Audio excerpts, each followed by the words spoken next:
जय बोलिए महावीर भगवान की जय। जय बोलिए अनंत सिद्ध परमेश्वरी भगवानों की जय। जय बोलिए आचार्य भगवान श्री उमा स्वामी जी महाराज की जय। जय बोलिए चारित्र चक्रवर्ती श्री शांत सागर जी महाराज की जय। जय बोलिए आचार्य भगवान गुरुदेव श्री विमल सागर जी महाराज की जय। जय बोलिए आचार्य भगवान श्री विद्यानंद जी महाराज की जय। सभी को जय जिनेन्द्र। हम सभी लोग तत्वार सूत्र की 121 कक्षाएं अब तक संपन्न कर चुके हैं। 122 नंबर की कक्षा आज आपकी यहाँ पर लगने जा रही है। 42 नामकरण की प्रकृतियाँ सूत्र संख्या 11 में कल तक हमने पढ़ ली। बहुत अच्छे से हमने एक एक प्रकृति के बारे में हमने सीखा। आज की कक्षा को प्रारंभ करने से पहले प्रतिदिन की भांति सबसे पहले हम मंगलाचरण करेंगे। उसके बाद जो 11 सूत्र हमने अष्टम अध्याय में किए हैं उनको वाचन करके याद करने का प्रयास करेंगे। सभी लोग हाथ जोड़ लीजिए और एक साथ मिलकर के दोहराएंगे। मोक्ष मार्गस्य नेतारम् भेतारं कर्म भूव्रताम् ज्ञातारं विश्वतत्त्वानां वन्दे तद्गुण लब्धये वन्दे तद्गुण लब्धये वन्दे तद्गुण लब्धये। जय बोलिए आचार्य भगवान श्री उमा स्वामी जी महाराज की जय। अब हम अष्टम अध्याय निकाल लेंगे और साथ साथ मिलकर के पढ़ेंगे। मिथ्या दर्शना विरति प्रमाद कषाय योग बंध हेतवः सकषायत्वाद जीवः कर्मणो योग्यान् पुद्गला नादत्ते सबन्धः प्रकृति स्थिति अनुभव प्रदेशास्तद्विधयः आद्यो ज्ञान दर्शनावरण वेदनीय मोहनीय आयुर्नाम गोत्रांतराया पंचनव्यष्टा विंशति चतुर्द्विचत्वारिंशत् द्विपंचभेदा यथाक्रमम् मति श्रुतावधि मनः पर्यय केवलानां चक्षुर्वधि केवलानां निद्रा निद्रा निद्रा प्रचला प्रचला प्रचला स्त्यान ग्रध्यश्च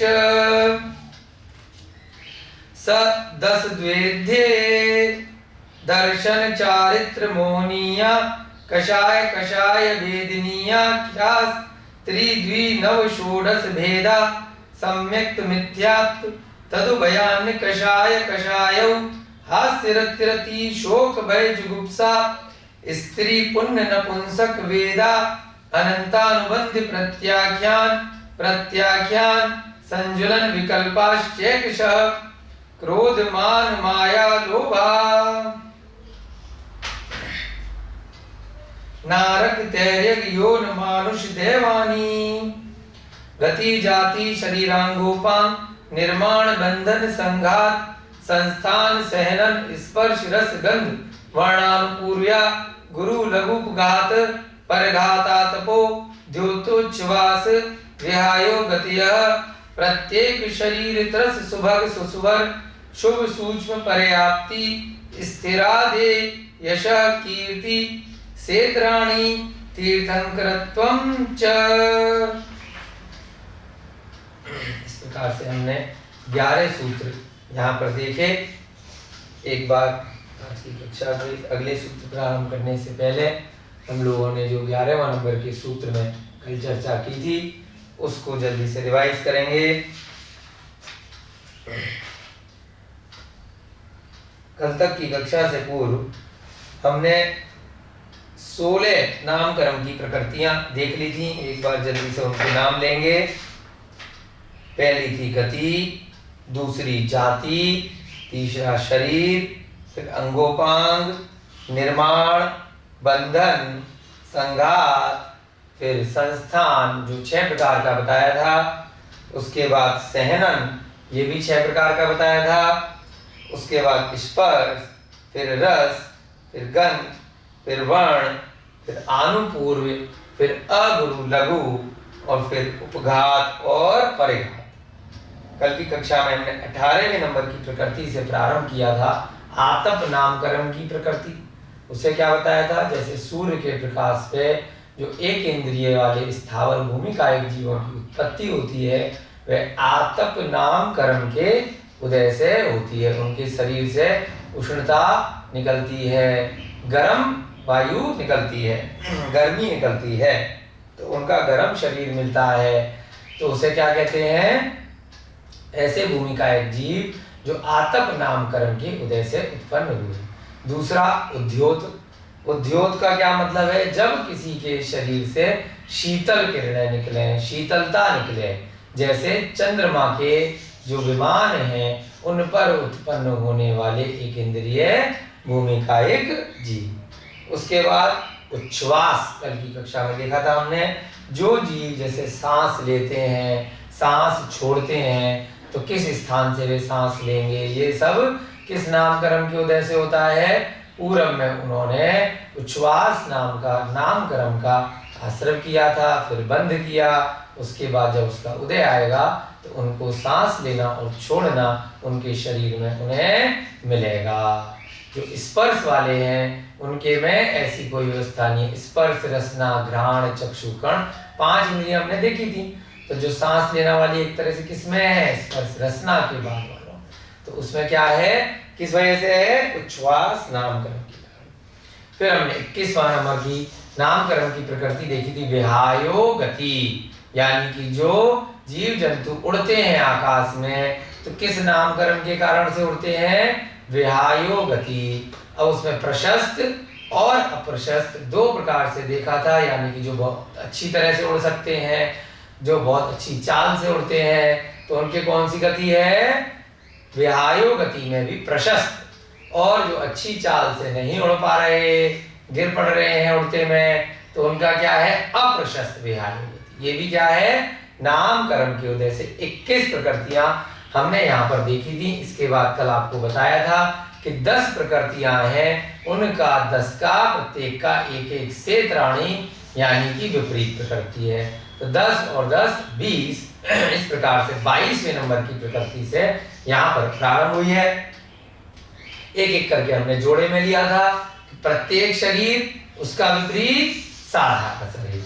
प्रत्येक शरीर क्या है, जब एक शरीर का एक स्वामी हो, जैसे हम और आप सभी का, मनुष्यों का एक पूरा शरीर है, उसका एक मालिक है, हम बोल रहे हैं, तो एक जीव यहाँ पर बोल रहा है, तो ऐसे शरीर किसको बोलते हैं, प्रत्येक शरीर। साधारण शरीर, जब एक शरीर के बहुत सारे स्वामी हो, अलग से आत्मा उसमें न होकर संगठित रूप से बहुत सारी विभिन्न विभिन्न आत्माओं से मिलकर के एक शरीर बनता है। जैसे मान लीजिए कोई पेड़ का पत्ता है, तो उस पत्ते के बहुत सारे स्वामी है, तना है।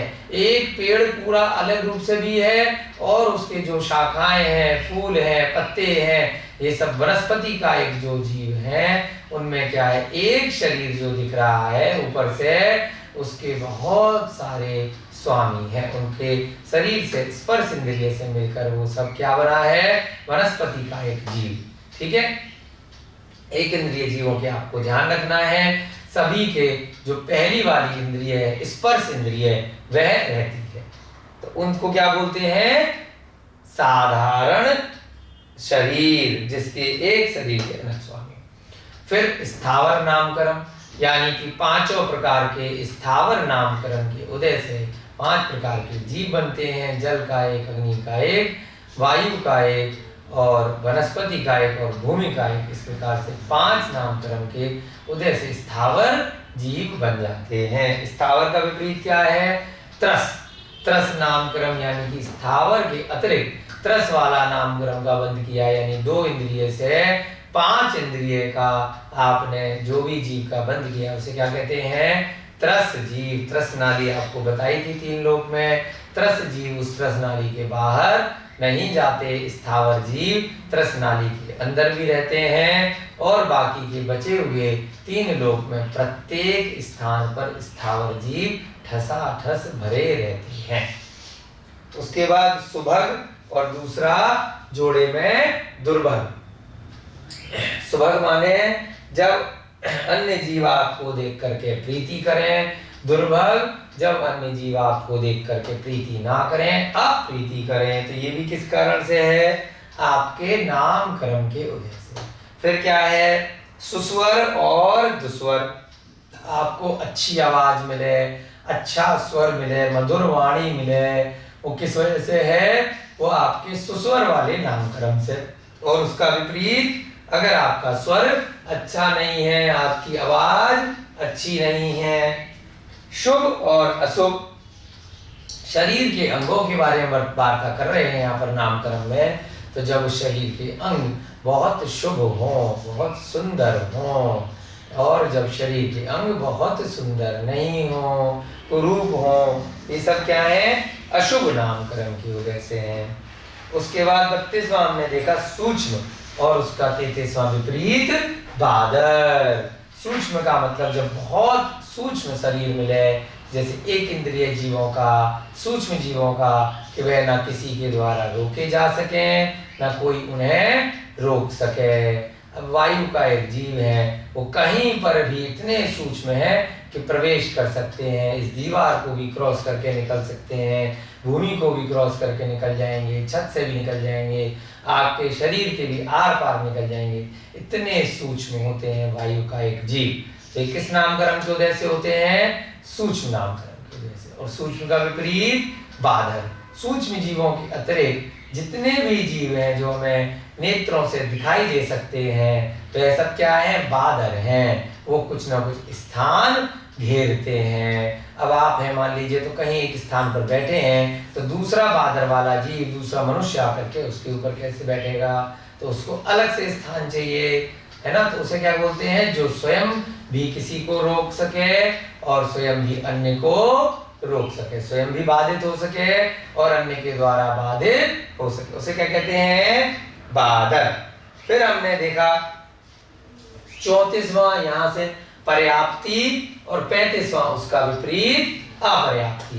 पर्याप्तियां पहले अध्याय में हमने बताई थी कि 6 प्रकार की होती हैं: आहार, शरीर, इंद्रियां, सांस, भाषा और मन। जब शरीर में एक भी पर्याप्ति पूरी ना हो तो उसे क्या कहते हैं? अपर्याप्ति। और जब अपनी अपनी योग्यता के अनुसार उसकी पर्याप्तियां पूरी हों तो उसे क्या कहते हैं? पर्याप्ति नामकरण का उदय चल रहा है, उसका उसने पहले पूर्व में बंद किया था। अगर कोई जीव आहार ले पा रहा है, उसके शरीर है, उसके इंद्रियां हैं, सांस लेता है, भाषा बोल पाता है, मन यानी कि संगी है, तो ये सब क्या है? सारी प्राप्तियां पूरी हैं। तो 6 की 6 प्राप्तियां पूरी हैं, कोई नहीं है तो क्या कहलाएगी?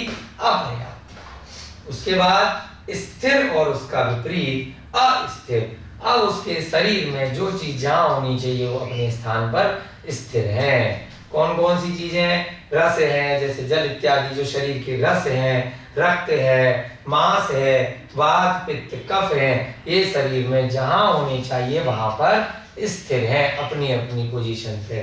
तो किस नामकरण से है? स्थिर नामकरण से। अब ये चीजें अपनी जगह पर नहीं है, जैसे उदाहरण में फेफड़ों में पानी भर गया, कहीं पर भी कोई वात, पित्त, कफ का रोग लग गया, वायु आ गई, तो ये सब क्या है? अपने स्थान पर स्थिर ना होकर अस्थिर हो गई। तो किसका उदय चल रहा है?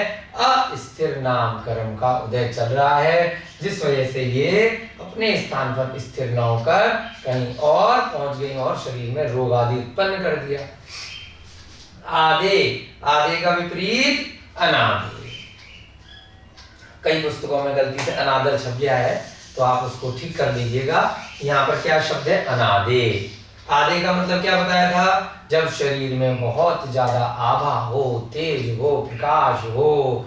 किस वजह से होता है? बहुत पुण्य की वजह से, जैसे तीर्थंकर इत्यादि का, कामदेव का, सलाका पुरुष जितने भी चक्रवर्ती इत्यादि हैं, तो उन सब का बहुत प्रभाववान शरीर होता है। ऐसे ऐसे उदाहरण है कि करोड़ों सूर्य का प्रकाश भी जैसे फीका पड़ जाए, इतनी आभा तीर्थंकर भगवान के शरीर से उनकी निकलती है, उनका जो आभा मंडल होता है।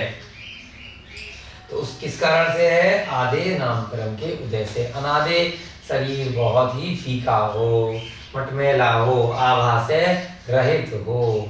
उसके बाद यश कीर्ति और उसका विपरीत अयश कीर्ति। जब आपका बहुत अच्छा गुणों वाला यश पहले, और जब आपका गुणों के अतिरिक्त जो आपके दुर्गुण हैं उसके कारण से आपकी बहुत बदनामी हो, तो उसको क्या बोलते हैं? अयश कीर्ति। जब आपके गुणों का यश नहीं फैलता। बहुत ज्यादा जो कीर्तिमान व्यक्ति होते हैं वो किस वजह से हैं? यश कीर्ति नामकरण का उदय उनका चल रहा है। अंत में जाकर के यहाँ तक हो गए जोड़े से। उसके बाद अंत में जो 42वां है वो सूत्र अलग से दिया गया है। 42वां नामकरण की प्रकृति तीर्थंकरत्वम च, यानी कि इन 41 के अलावा एक तीर्थंकर नामकरण की प्रकृति भी होती है, जिसकी वजह से एक ऐसा पद मिलता है जिसमें समोसरण लगता है। 5 प्रकार के कल्याणक हो सकते हैं। जन्म कल्याणक, उससे पहले गर्भ कल्याणक, फिर तप कल्याणक, फिर ज्ञान कल्याणक और अंत में मोक्ष कल्याणक। तो ये 16 कारण भावनाओं के फल स्वरूप तीर्थंकर पद मिलता है। केवली या शुद्ध केवली के पाद मूल में तीर्थंकर नामकरण प्रकृति का आश्रय होता है। और ऐसा जब बंद हो जाए उसके बाद भविष्य में उसका उदय जब आएगा तो उस समय तीर्थंकर का पद मिलेगा। 42 नामकरण की प्रकृति हमने यहाँ पर बहुत अच्छे से देख ली थी। अब हम आगे के सूत्रों में आगे बढ़ रहे हैं। अब हमारा 12वें नंबर का सूत्र आज हम प्रारंभ करने जा रहे हैं। यहां से मिटा देते हैं।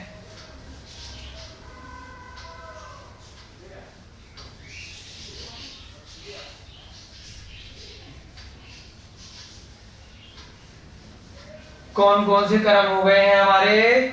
जल्दी से रिवाइज कर लीजिए।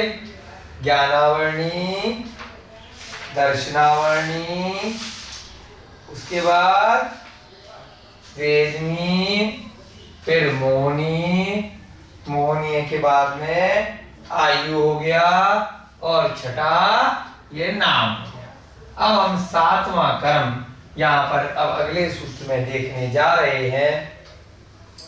कौन सा है नामकर्म के बाद? गोत्र कर्म।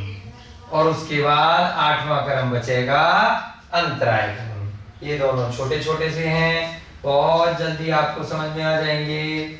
नामकर्म सबसे बड़ा था, उससे पहले मोहिनी कर्म की चर्चा में भी हमने काफी अच्छे से समय लिया। अब यहाँ पर 12वां सूत्र आने वाला है गोत्र कर्म का। ठीक है? उच्चई,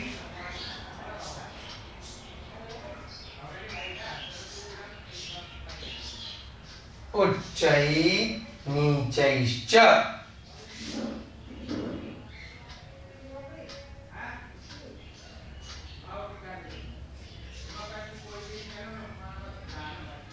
नी के ऊपर रा है।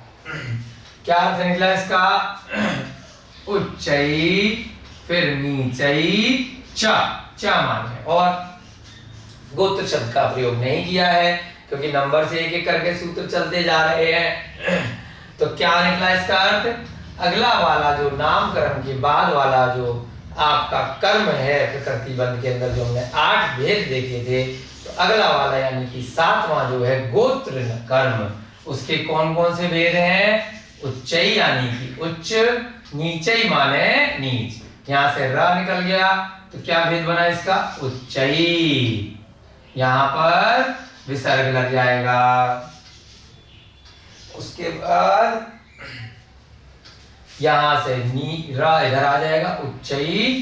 फिर यहां से नी चई, यहां पर भी विसर्ग बन जाएगा, है ना, यह श की वजह से। तो क्या बन गया यहाँ पर, उच्चई नीचई च। च माने और, यानी कि उच्च गोत्र, नीचई माने नीच गोत्र, च माने और, अर्थात गोत्र कर्म के दो भेद होते हैं, उच्च गोत्र और नीच गोत्र। बहुत आसान सा सूत्र है।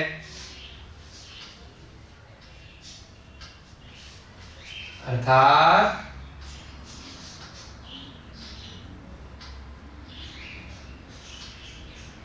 गोत्र कर्म के दो भेद होते हैं।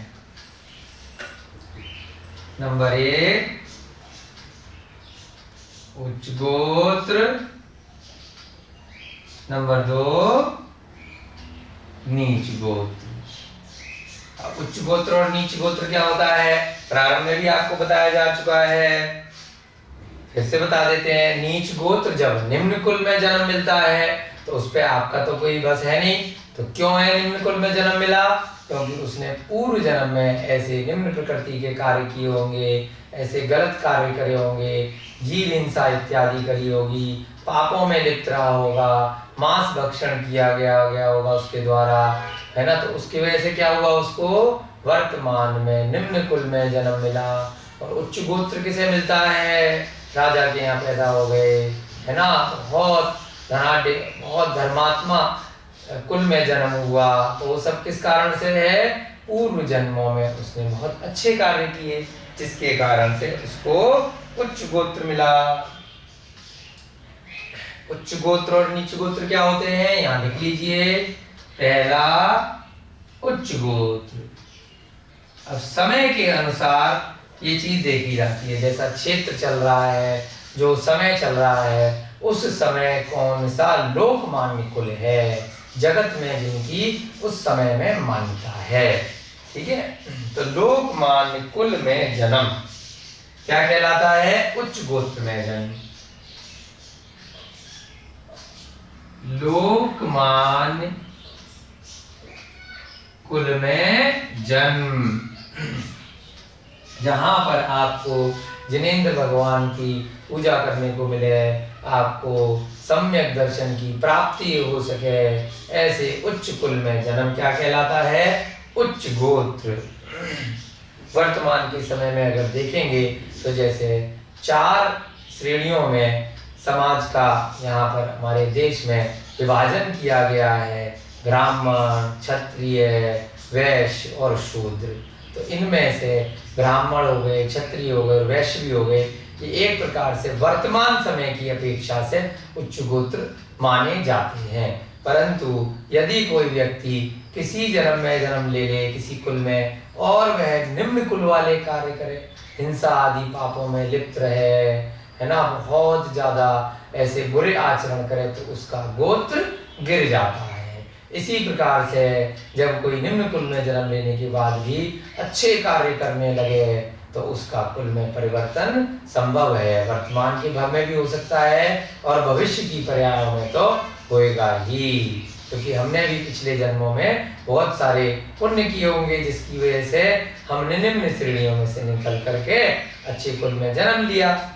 तो यहाँ पर क्या है, उच्च गोत्र का मतलब लोकमान्य कुल में जन्म। अब वर्तमान की अपेक्षा से अगर देखेंगे तो ब्राह्मण, वैश्य और क्षत्रिय एक प्रकार से उच्च कुल माने जाते हैं।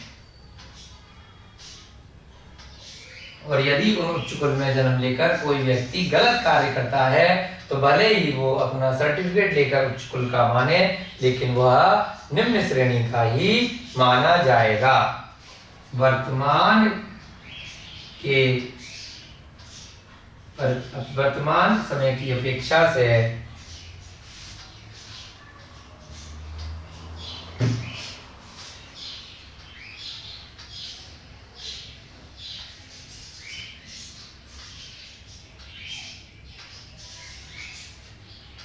क्षत्रिय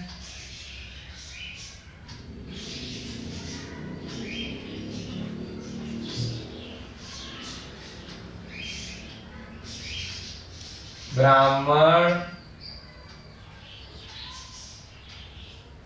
तथा वैश्य उच्च कुल माने जाते हैं।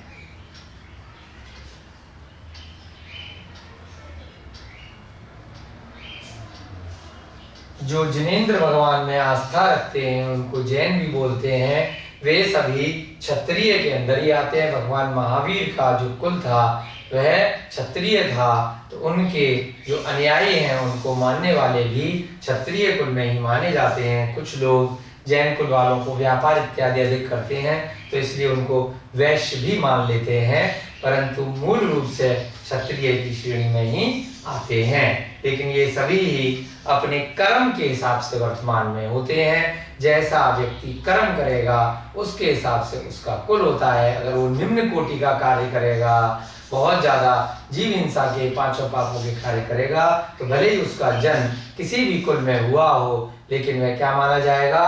शूद्र कुल का, यानी कि नीच गोत्र में अपना गोत्र परिवर्तित कर लेगा अपने कर्म की अपेक्षा से।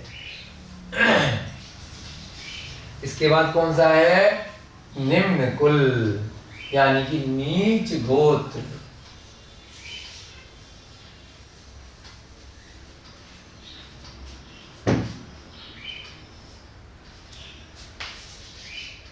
जब जन्म होता है तो वह पिछले भवों की अपेक्षा से, पिछले कर्मों से, और फिर उसने इस कर्म में यदि उसको संभाल के नहीं रखा तो अपना कुल भी गिरा लेता है। नीच गोत्र जब लोक निंदनीय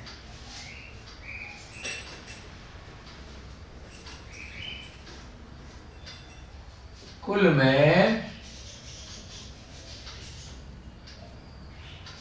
जन्म हो, उसे क्या बोलते हैं? नीच गोत्र। ठीक है, अब यहां पर हम नोट लिखेंगे कि अलग अलग जो चारों प्रकार की गतियां हैं, मनुष्य गति, त्रियंच गति, देव गति और नरक गति, उनमें कौन कौन से गोत्र हो सकते हैं।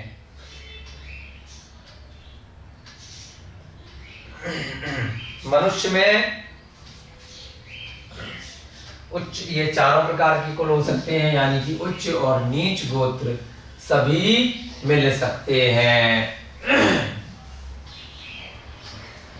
भोग भूमि के जो मनुष्य हैं उनमें मात्र उच्च गोत्र मिलेगा, क्योंकि वो है भोग भोगने के लिए ही आए हैं। हमने भोग भूमि की चीज देखे थे ना, अगर उत्सर्पणी अपसर्पणी चल रहा है तो उत्तम भोग भूमि, मध्यम भोग भूमि और जघन्य भोग भूमि। और जम्मू द्वीप की या ढाई द्वीप की रचना में भी हमने तो भोग भूमियां हमेशा जो विद्यमान देखी थी, देव कुरु में, उत्तर कुरु में और अन्य क्षेत्रों में। तो ऐसे ऐसे तीन प्रकार से क्या है वहां पर परमानेंट उत्तम भोग भूमि, मध्यम भोग भूमि और जघन्य भोग भूमि वहां पर क्षेत्र की अपेक्षा से हमेशा ढाई द्वीप में रहती है। और भरत और ऐरावत क्षेत्र में उत्सर्पणी अपसर्पणी में कभी कभी तीन कालों में आती है। ये आपने अच्छे से पहले समझा था जब हमने तीसरे चौथे अध्याय का वर्णन किया था। तो जो भोग भूमि के जीव होते हैं वहां पर निम्न गोत्र नहीं होता, वहां पर मात्र उच्च गोत्र होता है ना। और सामान्य रूप से जो अन्य मनुष्य हैं उनके उच्च और नीच गोत्र दोनों हो सकते हैं। नोट में हम लिखेंगे मनुष्यों में उच्च और नीच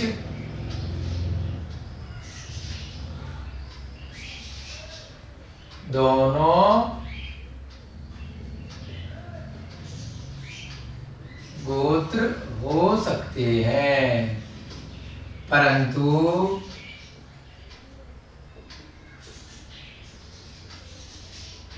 भोग भूमि के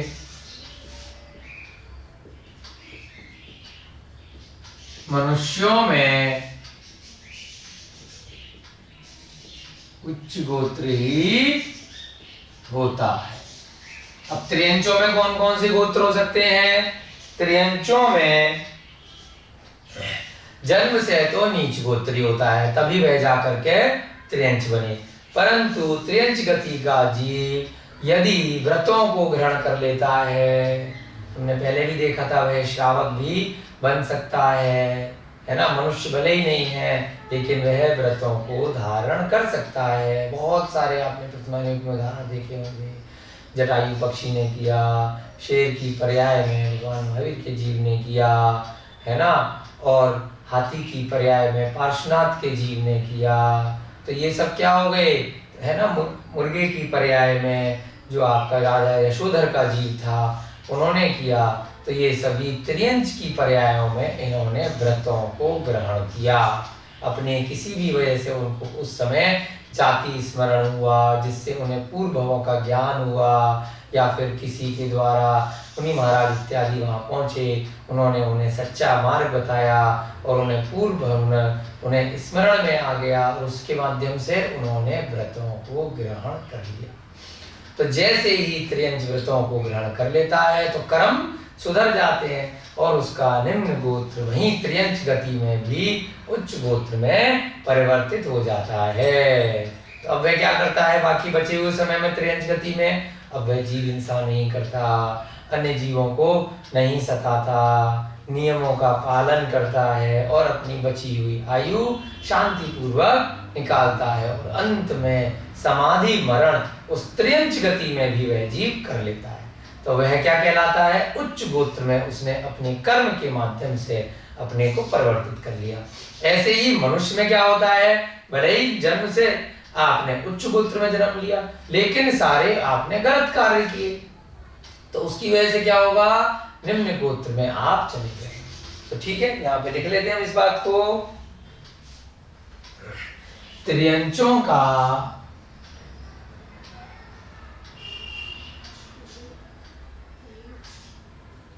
जन्म से नीच गोत्र होता है,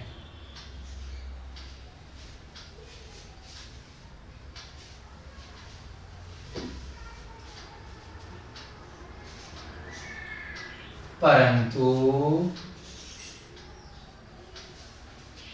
यदि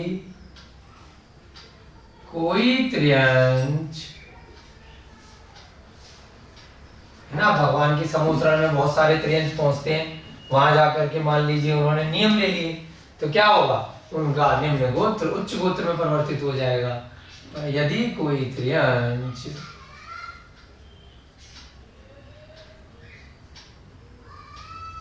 व्रतों को, यानी कि ये सम्यक दर्शन के साथ व्रत हैं, लिख भी सकते हैं आप, सम्यक दर्शन के साथ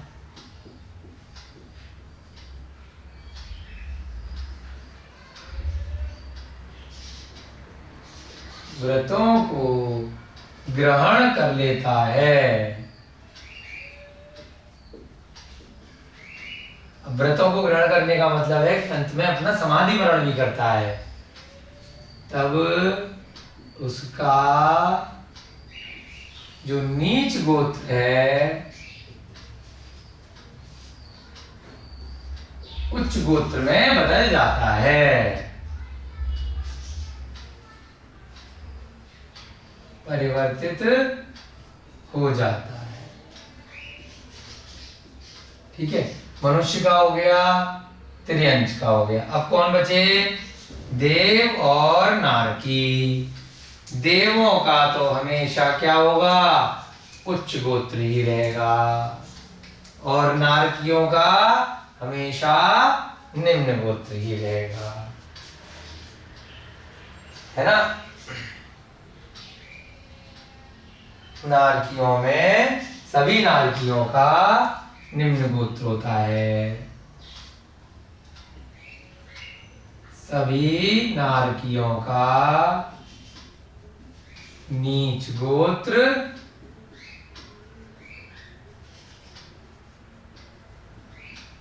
होता है।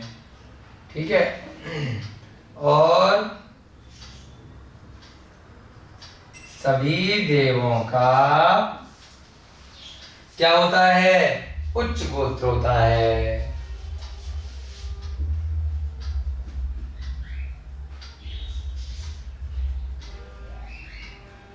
अभी प्रश्न आया कि भाई मलेच्छ खंड में क्या होता है? मलेच्छ खंड में तो मनुष्य रहते हैं। एक आर्य खंड होता है, जैसे 6 खंड आपको बताए थे विजयात पर्वत के नीचे, तो 6 खंड में एक आर्य खंड होता है और 5 मलेच्छ खंड होते हैं। तो मलेच्छ खंड वाले जीव क्या होता है, वहां पर धर्म की प्रभावना नहीं होती है, तीर्थंकरों के समुद्र इत्यादि नहीं लगते हैं।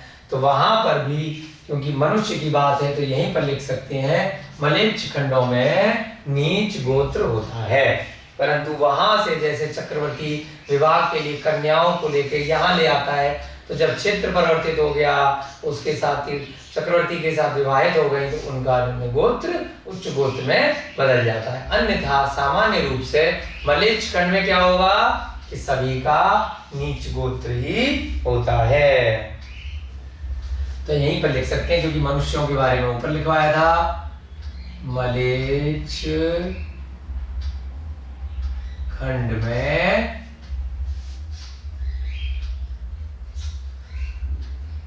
नीच गोत्र होता है, परंतु कर्म के हिसाब से बदल सकता है। ये बात आपको पहले बता चुके हैं। वहां से अगर जीव इधर आ गया और उसने ऐसे कर्म कर लिए तो हो जाएगा उसका चिन्ह, परंतु तीर्थंकर इत्यादि मलेच्छ खंडों पे नहीं जाते। ठीक है, चलिए ये सूत्र हो गया आपका 12वें नंबर का। कौन कौन से गोत्र होते हैं? उच्च गोत्र और नीच गोत्र। अब अंत वाला जो कर्म है, कौन सा कर्म रह गया? अंतराय कर्म। अंतराय शब्द आपने बहुत बार सुन रखा है कि भोजन में, आहार में अंतराय आ गया, कोई कार्य करने जा रहे हैं, बीच में उसमें अवरोध उत्पन्न हो गया, रुक गया होते होते काम, है ना, कोई लाभ प्राप्त होना था वो प्रॉफिट नहीं हो पाया। वर्तमान में जैसे पिछले 1 वर्ष में कोरोना नाम की एक बहुत बड़ी एक अफवाह चल रही है, एक महामारी के नाम पर, तो वो क्या है, जिस किसी को कोरोना से फायदा हुआ, किसी को नुकसान हुआ, तो उसमें क्या है, इसमें कोरोना नाम का या किसी दूसरे का कोई दोष नहीं है। इसमें किसका दोष है? अब जो हम इस सूत्र में पढ़ने जा रहे हैं, आपके स्वयं के अंतराय कर्म का, है ना। हमने कोई कार्य शुरू किया था, परंतु ऐसी स्थिति उत्पन्न हो गई जिसकी वजह से हमें रुक गया वो काम। व्यापार चल रहा था, अब कोरोना के नाम से बंद हो गया, है ना। बहुत सारी चीजों में नुकसान हो गया, कोई भी चीज में लाभ नहीं हो पाया। तो वह सब किस कारण से? हम सभी के स्वयं के अंतराय कर्म के उदय से। अब इतने सारे लोगों का पूरे संसार में एक साथ काम बंद हो गया, मान लीजिए लॉकडाउन लग गया, ऐसी चीजें लग गई, कर्फ्यू लग गया, तो उसमें सभी का संगठित रूप में अंतराय कर्म का उदय चल रहा है। अब जैसे मान लीजिए कहीं पर इकट्ठा कोई विपत्ति आ गई, आग लग गई, भूकंप आ गया, साइक्लोन आ गया, सुनामी आ गया, है ना। उत्तराखंड की पिछले कुछ वर्षों पहले त्रासदी हुई थी। तो ये सारे उदाहरण क्या है? इकट्ठे इतने सारे लोग क्यों मर गए?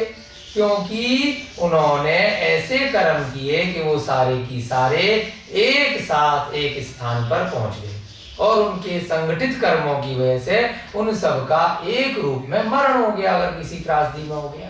तो अब अंतराय नाम कर्म का उदय इस पूरे संसार में सभी जीवों का चल रहा है, जिसके कारण से जितने भी बहुत अधिकांश, सभी का तो नहीं कह सकते, अधिकांश लोगों का हुआ अभी इस महामारी के नाम पर। तो उस अंतराय कर्म के उदय से उन जीवों को लाभ में रोक लगी, अवरोध उत्पन्न हुआ। तो बहुत अच्छा सूत्र है, इसके बारे में हम समझेंगे और फिर इसकी चर्चा आगे बढ़ाएंगे। दान लाभ भोग पभोग वीर्याणाम। दान एक एक सूत्र बहुत अच्छे से हमें गंभीरता से समझने हैं, तो सारी चीजें हमें उदाहरणों के माध्यम से वर्तमान के परिप्रेक्ष्य में अच्छे से समझ में आ जाएंगी। 13वें नंबर का सूत्र, दान, लाभ, भोग, अभोग।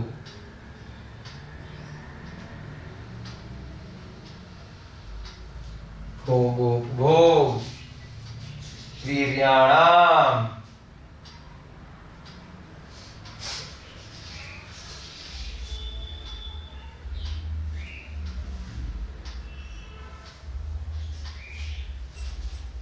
अब कौन कौन से हो गए? इसमें अंतराय शब्द का प्रयोग नहीं किया क्योंकि नंबर से चल रहे हैं सारे कर्म।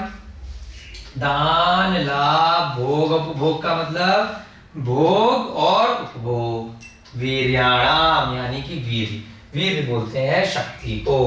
दान देने में अंतराय आ गया, विघ्न आ गया, कोई लाभ होना था, है ना। भोजन को भी लाभ बोलते हैं, जैसे मुनि महाराज के केस में लाभ मिला या अलाभ हुआ, तो जैसे आहार इत्यादि को भी लाभ बोला जाता है।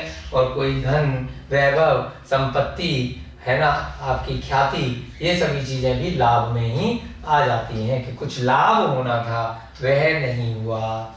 भोग और उपभोग पहले भी आपको बताया है जब व्रतों की चर्चा करी थी, है ना। तो भोग का मतलब क्या होता है? जो एक बार भोगने में आए उसे भोग बोलते हैं। जैसे खाने पीने की वस्तु है, कोई एक चीज एक बार उपयोग करने के बाद जो समाप्त हो जाती है। उपभोग जो बार बार भोगने में आए, जैसे वस्त्र है, वाहन है, मकान है, आपके फैमिली मेंबर हैं, परिवार है, ये सब क्या है? उपभोग हैं। वीर्याणाम यानी कि जो शरीर में शक्ति है, ये सब नहीं है, चल ही नहीं पा रहे, रोग इतने लग गए, शक्ति नहीं है, वीर्य नहीं है। ये किस कारण से है? अंतराय कर्म का उदय चल रहा है कि आपके अंदर बिल्कुल कुछ भी कार्य करने की अब शक्ति ही नहीं रही, वीर्य का अभाव हो गया। तो ये 4 प्रकार से अंतराय आ सकते हैं। 5 प्रकार से दान, लाभ, भोग, उपभोग और वीर्य, ये 5 अंतराय कर्म के भेद बताए हैं। शुरू में जो हमने 5वें नंबर का सूत्र किया था, वहां पर एक एक करके बताया था। पंच नव द्वे अष्टाविंशति चतुर्द्वे चत्वारिंशत् द्वि पंच भेदा यथाक्रमम्। तो अंत वाला क्या है? पंच भेदा, यानी कि इसके 5 भेद हैं यथाक्रमम्। इससे पिछले वाले में द्वि लिखा था, तो यानी कि गोत्र के 2 भेद हैं। तो यहाँ पर क्या लिखेंगे हम? दान, फिर दूसरा लाभ, है ना। दान के बाद लाभ, लाभ के बाद तीसरा भोग, भोग के बाद उपभोग। यहां से मिटा दें आपको।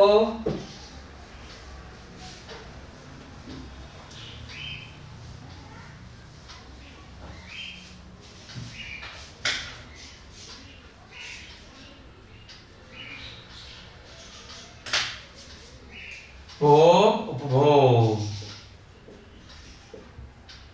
फिर उसके बाद वीर्याणाम यानी कि वीर्य अंतराय।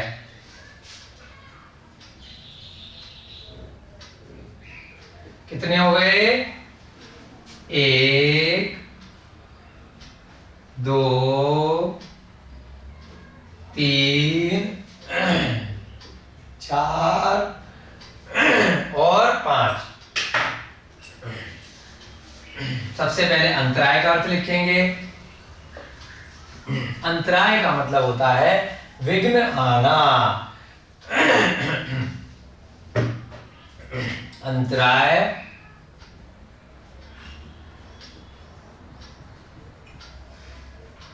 का अर्थ है विघ्न। किसी भी कार्य में विघ्न आना। अब जैसा कर्म आप करेंगे वैसा आपको उसका फल भोगना पड़ेगा। इसका अंग्रेजी में शब्द बोलते हैं टिट फॉर टैट। जैसा बीज बोगे वैसा फल मिलेगा, है ना। बोए बीज बबूल के तो आम कहाँ से हुए? तो बबूल ही निकलेगा, तो आपने किसी के जीवन में अंतराय पैदा किया होगा, इस वजह से आपको अंतराय मिल रहा है। तो वर्तमान में यदि आपके व्यापार में, आपके किसी भी कार्य में, आपके अध्ययन में, आपकी शिक्षा में, आपके दान देने में, आपका कोई लाभ होने में, आपका कुछ भी भोग होने की वस्तु में या उपभोग की वस्तु में या शक्ति में अंतराय आ रहा है, तो निश्चित तौर पे आप मान लीजिए कि आपने पूर्व में किसी अन्य के इन कार्यों में विघ्न डाला है। कोई अन्य दान देने जा रहा था, उसको आपने रोका, तो भविष्य में आपके दान में विघ्न आएगा। किसी और का लाभ होना था, कुछ धर्म लाभ होना था, कुछ भोजन का लाभ होना था, किसी भी चीज का, आपने उसमें विघ्न डाला, नुकसान किया, मायाचारी करी, धोखा दिया, जिसके कारण से उसका लाभ नहीं हुआ, तो भविष्य में कई सौ गुना ज्यादा आपका अलाभ होने वाला है। आपको लाभ जब भी होने लगेगा तो उसमें विघ्न हो जाएगा। विद इंटरेस्ट चुकाना पड़ता है। ये नहीं आपने किसी का 100 रुपए का नुकसान किया है तो बहुत सालों बाद आपका 100 का ही होगा, ऐसा नहीं है। आपको कई करोड़ गुना आपको चुकाना पड़ सकता है। यदि उसी भव में आपको अंतराय का उदय आ गया तो कम चुकाना पड़ेगा।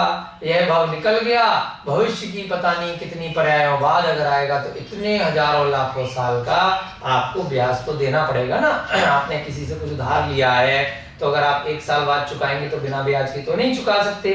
किसी का आपने अगर नुकसान किया है और 1 साल बाद आप सोचो कि उतना ही नुकसान मेरा हो जाए तो संभव नहीं है, आपको सूद समेत चुकाना पड़ेगा। बहुत सारे उदाहरण आते हैं। हनुमान जी की माता का भी उदाहरण आता है, अंजना का, कि मात्र 22 सेकंड के लिए उन्होंने भगवान की प्रतिमा को छुपाया तो 22 वर्ष जाकर के उनको उसका फल चुकाना पड़ा जब उनके पति उनको छोड़ के चले गए। तो आपको अगले जन्मों में अगर चुकाना है तो 22 सेकंड आप लगा लीजिए, 22 वर्ष हो गए। तो आप देखिए किस प्रकार से ये जितना भी आपके साथ कुछ भी अगर बुरा हो रहा है तो आप ध्यान रखिए कि आपने स्वयं ही किसी के लाभ में, किसी के भोग में, किसी के उपभोग में या किसी की शक्ति में अंतराय पैदा किया है। और इस सूत्र को समझने का भावार्थ यही है, यदि आप ऐसे कार्य कर रहे हैं तो उसको अभी रोक दीजिए। परंतु अभी तो आप बहुत प्रसन्न होंगे, बहुत सुखी होंगे, लेकिन बाद में फल आपको स्वयं चुकाना है। आप जैसे कोई पत्थर ऊपर फेंकते हैं वो गिर के नीचे ही आता है आप ही के सर पे बाद में। तो इसीलिए आपने अगर कोई भी गलत कार्य किया, किसी के भी अच्छे कार्य में अंतराय पैदा किया तो आपको आएगा। और यहाँ पर ये मत लगाइएगा कोई व्यक्ति अगर बुरा कार्य करने जा रहा है और उसमें अंतराय कर दिया तो आपके साथ बुरा होगा, तब नहीं होगा। अगर कोई व्यक्ति मान लीजिए चोरी करने जा रहा है, गलत कार्य करने जा रहा है, पाप कर्मों में लिप्त है, उसको आपने अपनी सद्वाणी से अगर अच्छा इंसान बना दिया, उसको चोरी के पाप से रोक लिया, उसको असत्य बोलने से रोक लिया, उसको जीव हिंसा से रोक लिया तो अंतराय नहीं है। अच्छे कार्य में विघ्न डाला है किसी के, ये आपको ध्यान देना है, तो आपके साथ बुरा होगा। किसी के बुरे कार्य में आपने विघ्न डाला है तो वो अंतराय नहीं है। दान यानी कि दान अंतराय, क्या मतलब हुआ? दान अंतराय यानी कि जब आप स्वयं दान करने जाएं परंतु दान ना कर पाएं, जिस कर्म के उदय से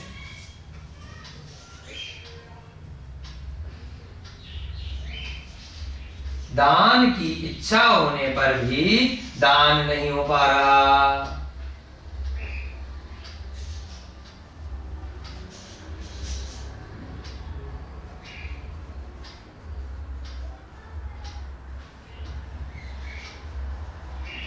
भाई कुछ भी धन का लोभ हो गया, या जहां पर हम दान देना चाह रहे थे उसमें कोई विघ्न आ गया, मंदिर इत्यादि के निर्माण में, या चारों प्रकार के जो आहार दान, औषध दान, अभय दान है ना, ज्ञान दान, आपकी इच्छा तो है मुझे करना है बट कर ही नहीं पा रहे।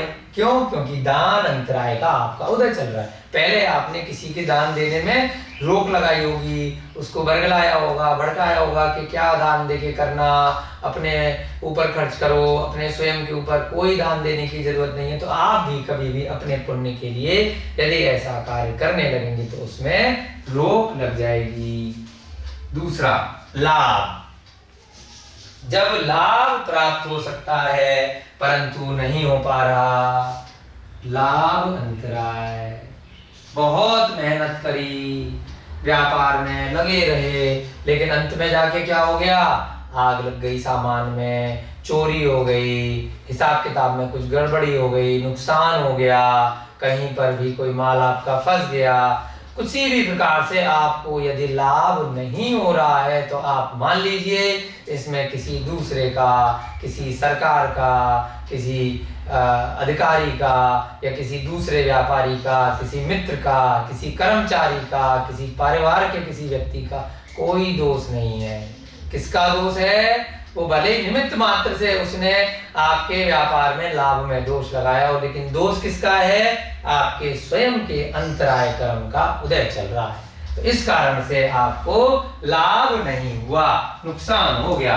जैसे वर्तमान में कोरोना का उदाहरण दिया, तो जिन भी लोगों को लाभ नहीं हुआ इसमें, जिनका व्यापार बंद हुआ, उनके स्वयं के लाभ अंतराय कर्म का उदय, और कई कई लोगों को बहुत फायदा हो गया। बहुत सारी ऐसी कंपनियां हैं जिन्होंने कोरोना के नाम पे बहुत कई हजार गुना ज्यादा मुनाफा कमाया, तो उनका लाभ अंतराय कर्म नहीं चल रहा।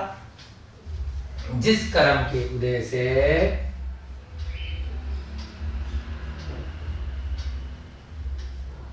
आपने कर्म तो अच्छे किए परंतु फिर भी लाभ नहीं हो पा रहा, कर्म के उदय से लाभ हो सकता था परंतु नहीं हो रहा, भोग अंतराय।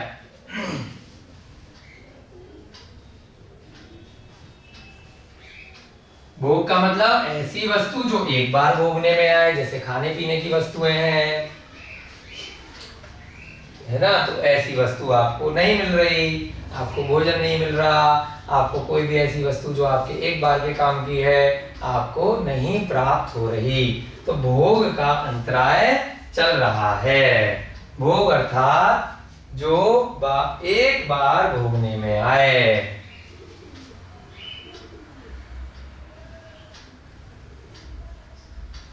जो एक बार भोगने में आए। उदाहरण, भोजन अब आपने खा लिया, हो समाप्त हो गया, इत्यादि।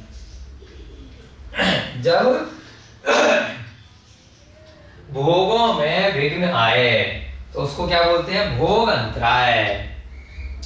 जब भोगों में विघ्न आ रहा है, विघ्न आए, वो किस वजह से आ रहा है?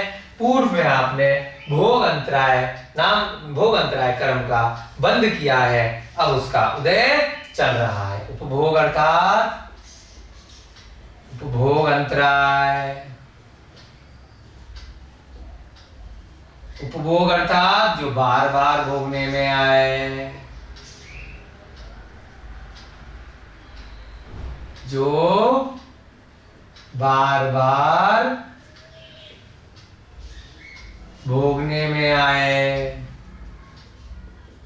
धारण, वाहन, मकान, वस्त्र इत्यादि। अब इसमें क्या है? जब उपभोगों में विघ्न आए, आपका मन कर रहा है मकान बनाने का, नहीं बना पा रहे, है ना, बार बार बनाने जाते हो टूट जाता है। जमीन खरीदी मकान बनाने के लिए, क्या हो गया? नुकसान हो गया, किसी ने कब्जा कर लिया, है ना, किसी ने फ्रॉड करके नकली जमीन बेच दी जो उसकी थी भी नहीं। तो ये सब क्या है? उसने जो किया सो किया, परंतु आपके साथ हुआ है। क्यों हुआ है? क्योंकि आपका उपभोग अंतराय का उदय चल रहा है। पूर्व में आपने किसी अन्य के साथ किया होगा, तो कोई अन्य आकर के आपसे बदला चुका के चला गया। जरूरी नहीं है आपने जिसका नुकसान किया और वही व्यक्ति बाद में आके आपका नुकसान करेगा, ये तो चैन है। आपने किसी का किया, कोई अन्य आके आपका करेगा। आपने अपने माता पिता को सम्मान नहीं दिया, बाद में आपके बच्चे आकर के आपको सम्मान नहीं देंगे, आपको परेशान करेंगे। तो ये गोल गोल दुनिया अनादिकाल से इन्हीं 8 कर्मों की वजह से घूम रही है। एक का उदय आता है, नए कर्मों का बंद होता रहता है, और हम नए नए जन्मों में 84 लाख योनियों में इन्हीं कर्मों के कारण से जन्म लेते रहते हैं। क्या मतलब निकला इसका? ये नीचे लिख लेंगे दोबारा से। जब उपभोगों में विघ्न आए या अंतराय आए, जब उपभोगों में अंतराय आए, ये ध्यान रखना है हमेशा। क्यों आ रहा है? क्योंकि आपने पूर्व में किसी अन्य के प्रति ऐसा अंतराय किया था। वीर्याणाम, यानी कि जब वीर अर्थात शक्ति होते हुए भी कोई कार्य करने में आप असमर्थ हैं, तो उसमें क्या हो गया? विघ्न आ गया। कोई भी कार्य कर पाने में विघ्न आ जाए। वीर अर्थात शक्ति। अब यहां पे क्या मतलब है इसका? वीर अंतराय, वीर अंतराय, यानी जब शक्ति होते हुए भी उसके योग्य कार्य करने में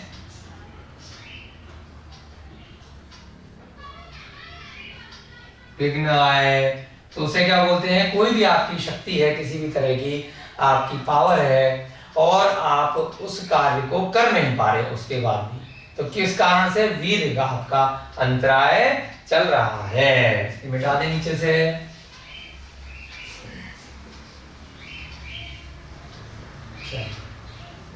यहां पर हम नोट में लिख सकते हैं, या अर्थात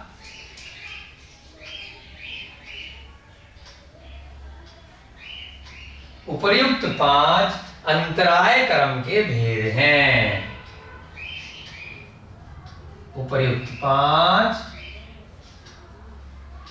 अंतराय कर्म के भेद हैं। अंतराय अर्थ जो मिटा दिया वो दोबारा से लिख देते हैं। अंतराय अर्थात विघ्न।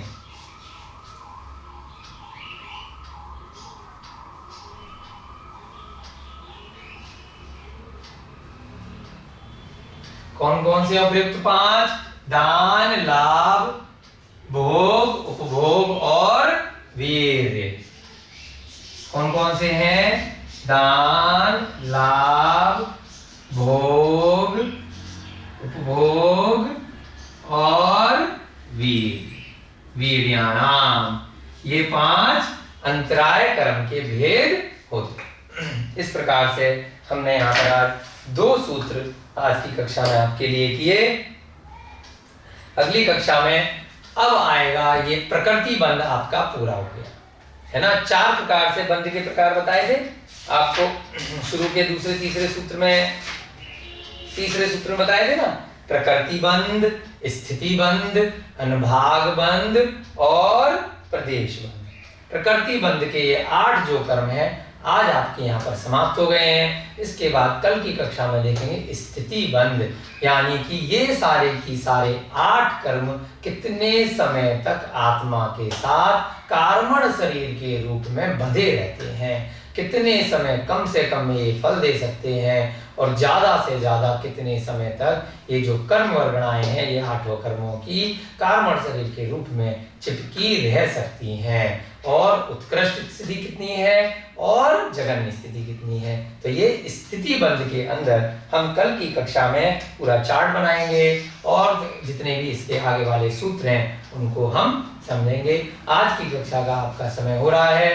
बहुत अच्छे से हमने 8 प्रकार के कर्मों के बारे में चर्चा यहाँ पे समाप्त की। जय बोलिए महावीर भगवान की जय। जय बोलिए अनंत सिद्ध परमेष्ठी भगवानों की जय। जय बोलिए आचार्य भगवान श्री उमा स्वामी जी महाराज की जय। जय बोलिए आचार्य भगवान गुरुदेव श्री विमल सागर जी महाराज की जय। जय बोलिए शिव के प्रथमाचार्य श्री चारित्र चक्रवर्ती शांति सागर जी महाराज की जय। जय बोलिए आचार्य भगवान श्री विद्यानंद जी महाराज की। सभी को जय जिनेन्द्र जय रूप जिनेन्द्र।